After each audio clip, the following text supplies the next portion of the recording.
The Chief Minister designate as invited and presented.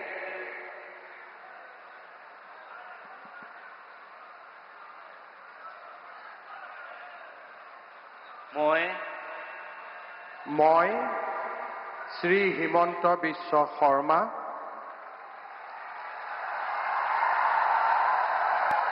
ঈশ্বৰৰ নামত শপত লওঁ যে বিধিৰ দ্বাৰা স্থাপিত ভাৰতৰ সংবিধানৰ প্ৰতি মই প্ৰকৃত বিশ্বাস আৰু আনুগত্য পোষণ কৰিম। মই ভাৰতৰ সাৰ্বভৌমত্ব আৰু অখণ্ডতা অক্ষুণ্ণ ৰাখিম।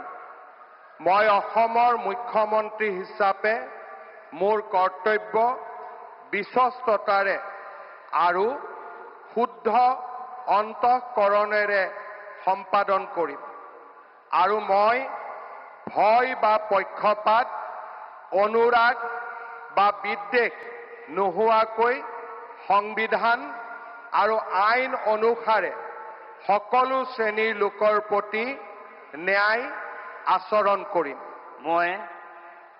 মই শ্ৰী হিমন্ত বিশ্ব শৰ্মা ঈশ্বৰৰ নামত শপত লওঁ যে মই অসমৰ মুখ্যমন্ত্ৰী হিচাপে মোৰ কৰ্তব্যৰ যথাযথ সম্পাদনৰ বাবে আৱশ্যক হোৱাৰ বাহিৰে মই এনে বিষয় যি অসমৰ মুখ্যমন্ত্ৰী হিচাপে মোৰ বিবেচনাৰ বাবে অনা হ'ব বা মোৰ জ্ঞাত হ'ব তেনে বিষয় মই কোনো ব্যক্তি বা ব্যক্তিসকলৰ ওচৰত প্ৰত্যক্ষ বা পৰোক্ষভাৱে অৱগত বা প্ৰকাশ নকৰিম।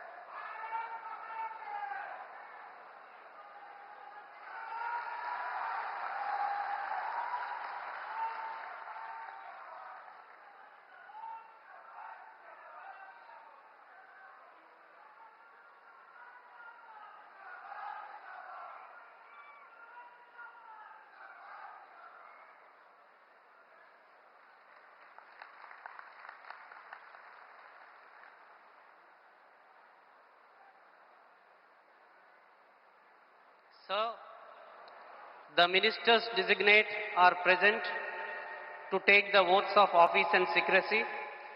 I request your permission to present them.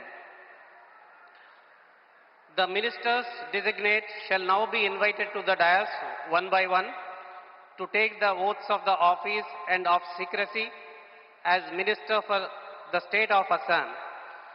You may be pleased, sir, to administer the oath of office and the oath of secrecy